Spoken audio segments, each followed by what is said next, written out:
Shooting doesn't happen if everybody stays put in the Shell gas station, correct? Yes, sir. Thank you. Briefly. It doesn't happen if Cyrus doesn't put a gun on you either, correct? Correct. Thank you. No further questions. You don't even know there's a gun if you stay in the gas station!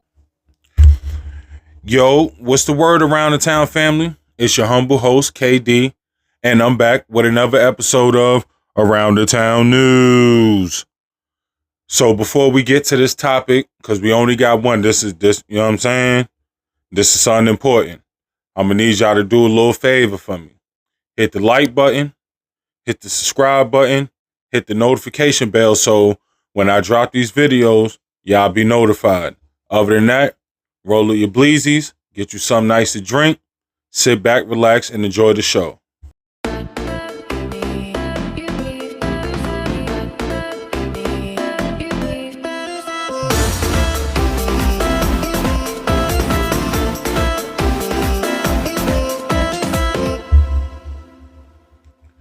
All right, so look, you know, normally when I sit there and do these news, I have a couple of topics.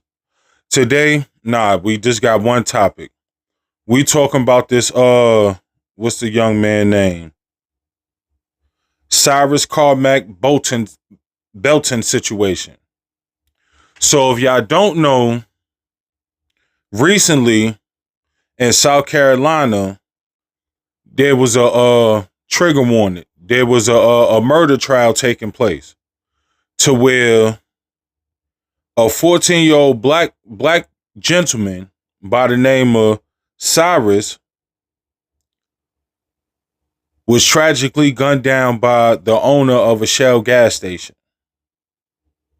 Now, what's the dude name?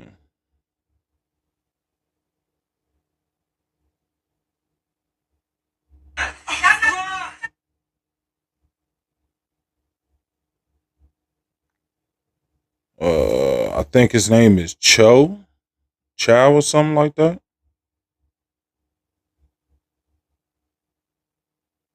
But we'll get into his name as we go along. So supposedly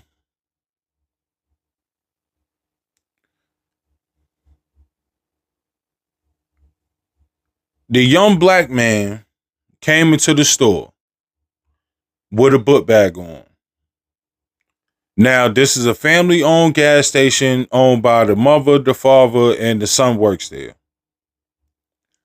So, I guess it's procedure that you got to take your bag off. There's no book bags in the store. All right, so the young man, he sit there, take off his book bag, put it on the freezer. They sit there, you know what I'm saying? The regular shit, they follow, they said that the lady was following her throughout the store, but I'm not sure about all that. All I know is this.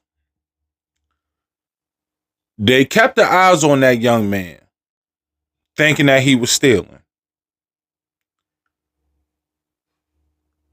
They see him walk to the water cooler, or basically the refrigerator where the waters is at. He grabs 4 waters, puts them back after thinking about it. I don't need 4 waters, put them back. As he's walking back up to the front of the store, he's leaving now. The lady is telling his son, the lady starts sitting there saying that you stole some water. The man said, I ain't steal nothing. She started talking in Mandarin to her son. Her son get the tweaking. Next thing you know, bro, I ain't steal nothing. Grab my bag and walk out. At this time, the father comes from the office. Now, mind you, if you coming from the office, that's where the security cameras is at. So, in my mind, I'm just, you know what I'm saying, just rationally thinking, if you coming from where the security cameras is at, and 9 times out of 10, You got the security cameras up on the monitor, split screen with all the what's the names. You can sit there and see who's coming in the store because you got the door, you got the ring, you got the door ring, doorbell ring or whatever. So you know what I'm saying? You know when you walk in the gas station, once you sit there, open up the door, you hear the ding dong. So you hear this. You know when somebody's coming in the store. I'm pretty sure you can sit there and overhear your wife and your son talking to this young man. So you've been sitting there watching this fucking camera. You see that man ain't sit there and put nothing in his hoodie, nothing in his pockets. But talking about the father for a minute. So as I'm sitting there just gathering information about this this whole situation, I came across a black woman that had sat there and stitched a TikTok from a white lady that sat there and broke down the characteristics of the Shell gas station owner. Come to find out, this ain't his first time shooting at somebody. This just his first time actually unaliving somebody. So what I'm going to do is I'm going to put this in there right quick so y'all can see what I'm talking about. So here we go. Was his third shooting. The jury didn't get to know that, but I'm going to make sure that you know about the 2 previous shootings before Chow was found not guilty for taking the life of 14-year-old Cyrus Carmack Belton. 2015, a woman sold beer and peanuts. Chow says that she then threatened his life, and then she got in a vehicle, so he shot at that vehicle 6 times. Now, thank goodness no one was hurt, but Chow was not charged. Investigators called it self-defense. The second time was in 2018. A man stole oven cleaner. Chow says that man then assaulted him, so he shot him twice. No charges. Self-defense. The man who stole the oven cleaner, though, he was charged in connection with that case. And then we get to 2023. That's when 14... So you mean to tell me that motherfucker had a goddamn history of shooting people? All right. So you already have a history of being violent. Now, mind you, this is South Carolina. So give y'all a little, you know what I'm saying, geographical history lesson.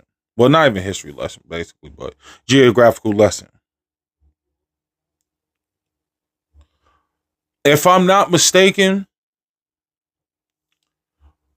once you get past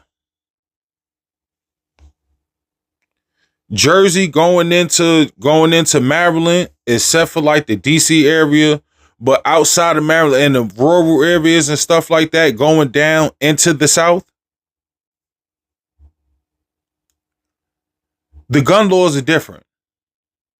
You can open carry, you can have carry concealed licenses, and as a business owner, you can have weapons in your store to sit there and protect yourself and your business. So this isn't out of the ordinary. But what's out of the ordinary is for you to have 2 shootings under your belt already. One where you shot into an occupied car, which is a felony. But they didn't sit there and charge you with that. The other one, you sat there and, just like this incident right here, you accuse somebody of sitting there stealing from your store, which they didn't steal from your store. You shot the man and he ended up going to jail.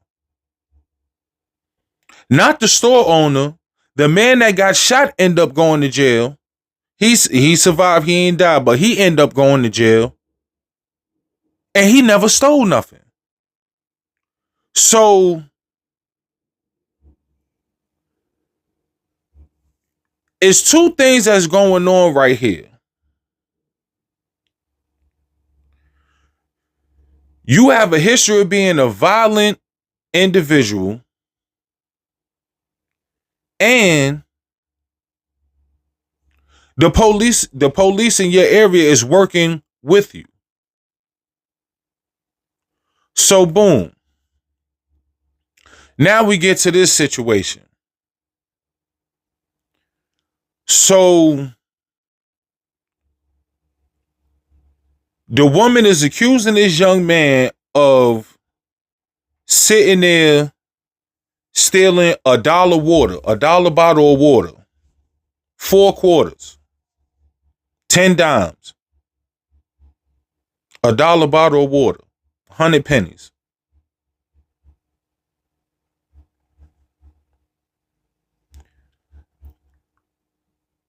A dollar ain't. So basically, y'all. So basically now, because you know what I'm saying, I'm gonna play a clip that's gonna break down exactly what happened. So I ain't got to sit there and explain all that. But the store clerk owner got acquitted of all charges. So now I'm gonna say this right here. When the young boy walks out the store, the son and the father runs behind him, chases him out the store. The father has a 45 in his hand. This is a 14-year-old little boy. The father has a 45 in his hand. They chase him 130 yards. Well off of the property in which the Chow family owns. Chase him off the gas station property. Now you just on public street. The man sat there and unalived the young boy. Got arrested and got acquitted of all charges. Now,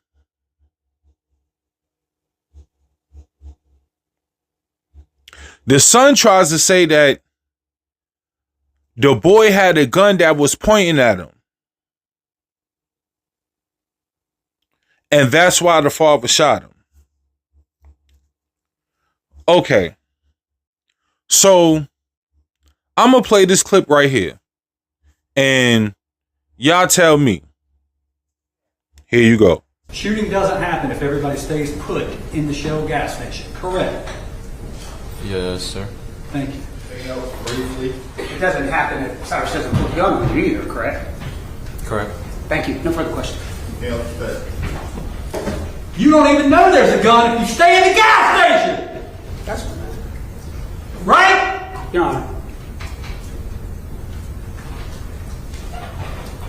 You don't know he's got a gun if you stay put in the Shell gas station. Correct?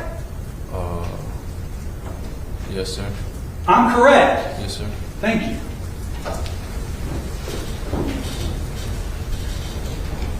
All right, you step down, sir.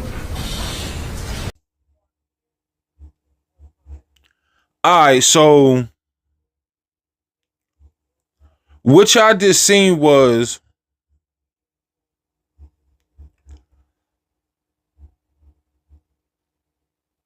the lawyer from the victim side, which is Cyrus's family. They're in trial now. Now the lawyers just sat there and asked his son a simple question. If you say he had a gun,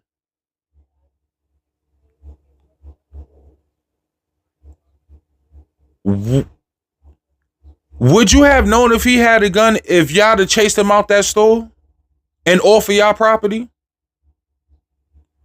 Would your life have been threatened if you had chased that man outside of, and the man said no? No, my life wouldn't have been threatened. So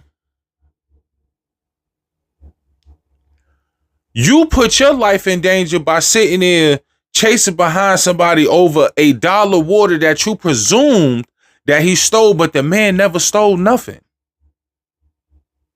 And y'all already have a history of accusing people Now, the other two people that was in there, they didn't say if they were black or white. I don't know.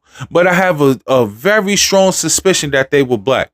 So you have a known history, police history, of letting that gun go when it comes to your black customers. When you think that they have stolen from you. So now, how does one, because if the roles were reversed and this was, and you don't have to believe me, but the history sits there and gives us our own receipts that this is reality. If that was a black man that owned that gas station and that young man would have been white or Asian, that black man will be facing life in jail for sitting there and murdering a white child for falsely accusing them of sitting there stealing a dollar bottle of water. But being that this is a young black man, they sat there and unalived him. After they unalived him, the son takes the man's sneakers and cell phones because as he was running, he ran out of his sneakers and dropped both of his cell phones, his phone and his mother's phone. How was the phones and his sneakers found in the child's custody? Why did y'all take his phones and his sneakers? Where's the gun? They never said they found the gun. To my knowledge. Don't quote me on that. They never said they found the gun to my knowledge. So, yet again, they're sitting there telling us blatantly in our face, black lives do not matter.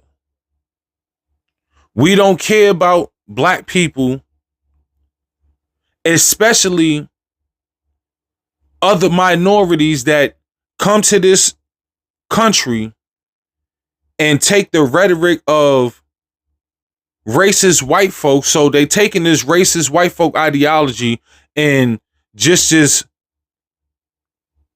global rhetoric that black Americans are thugs and murderers and this, that, and the third. Like, when statistically, if we're 13% of the population of America, 13%,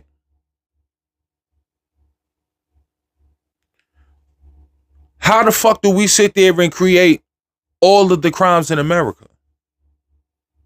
How are we the most dangerous group in America or subgenre in America when we only 13%? We're vastly outnumbered by white people. If you sit there and do the statistics, the crime rate and basically white America is 30 times way crazier. The charges and everything that they do is way crazier than the shit that we do as the 13%. But I digress. So I'm gonna leave y'all this clip. You know what I'm saying? Just to sit there and give you a synopsis of how they're gonna give you a breakdown of everything that happened up until the point of the man unaliving. You know what I'm saying? So here you go. So Cyrus walked into that store, red hoodie, small pocket in the front, black backpack. And he walks in and he immediately is asked by the co-owner, Alice Chow, to remove his backpack. That's store policy. Cyrus complies, does exactly what he's asked to do. He puts that backpack on the cooler and begins to walk around and browse throughout the store. He goes aisle to aisle, browsing, looking around, looking at the candy, looking at the waters, looking at other things in the store. And Alice is directly behind him watching everything that he does. When he walks to the front of the store, she watches. When he walks to the side of the store, she watches. She leans against posts and watches everything that he's doing as he walks through that store. Their adult son Andy is working the counter, and he's watching as well. And as other customers come in to buy things, he'll service them and continue to watch Cyrus as he walks through the store. Finally, Cyrus walks to that back right corner of the store. And again, we know this to be true because of that intricate camera system that Mr. Chow installed. He walks to the back. He opens a water cooler, leans the water cooler against his left shoulder, and takes out 4 bottles of water. 1, 2, 3, and 4. And after a second, he pauses and methodically puts all 4 water bottles back into that cooler. 1, 2, 3, and 4. He closes the cooler and begins to walk back towards the front of the store. And it's at that point that the verbal confrontation begins. And I say confrontation because Cyrus said nothing. The co-owner of the store, Alice Chow, asked if he needed help and eventually accused him of stealing water, told him to empty his pockets. The adult son Andy, who was watching, said the same thing. You took some water. Give us back the water. Cyrus said, I took nothing. I didn't take anything. I didn't take anything. And they continued to verbally attack him, accusing him of stealing water. Interestingly enough, if you look at that intricate camera system, Cyrus is telling the truth. He took nothing from that store that day. As he tried to walk out of the store, they continued to verbally harass him to the point where he took his backpack and calmly walked out of the store. Again, we know that to be true because of that intricate camera system that Rick Chow installed. And as he walks toward that door, the co-owner, Alice Chow, says something in Cantonese that makes her son run around the counter towards Cyrus. And then Rick Chow, the defendant in this case, comes from out of an office in the convenience store, armed with a .45 caliber Glock pistol, and follows Cyrus out of that store. Cyrus walks out of the store, takes a right, slowly, and hears them yelling, running after him, turns to see, and again, the camera system shows these things, and he takes off running. Cyrus tries to run through the parking lot to the point to where he runs out of his Air Force One Nike shoe. Runs out of his shoe. Doesn't turn around to pick it up because you have an adult male running behind you with a .45 caliber Glock pistol who has falsely accused you of stealing. So he runs. He drops 2 cell phones out of his pocket. We know this to be true because there are witnesses who we expect you'll hear from who'll talk about how they had to throw on brakes to keep from hitting them as they ran across traffic. We know this to be true because of that intricate camera system that he installed. He drops 2 cell phones. One belonged to him, one to his mother. Doesn't turn around to pick up one of those cell phones. Continues to run, falls down, gets back up running, falls again, busts his shin, drops the backpack, keeps running. In total, Rick Chow and his son chased Cyrus Carmack Belton over 130 yards off of their property onto a public road in Columbia, South Carolina. And eventually, after Cyrus fell a couple of times, Rick Chow fired the fatal shot, which ended his life. Folks, 130 yards is a football field. No, in fact, it's a football field goalpost to goalpost plus 10 yards. All right, and with that, it's been another episode of Around the Town News with your humble host, KD. You already know. Like, share, subscribe, hit the notification bells, and I'll be back with another one. Peace.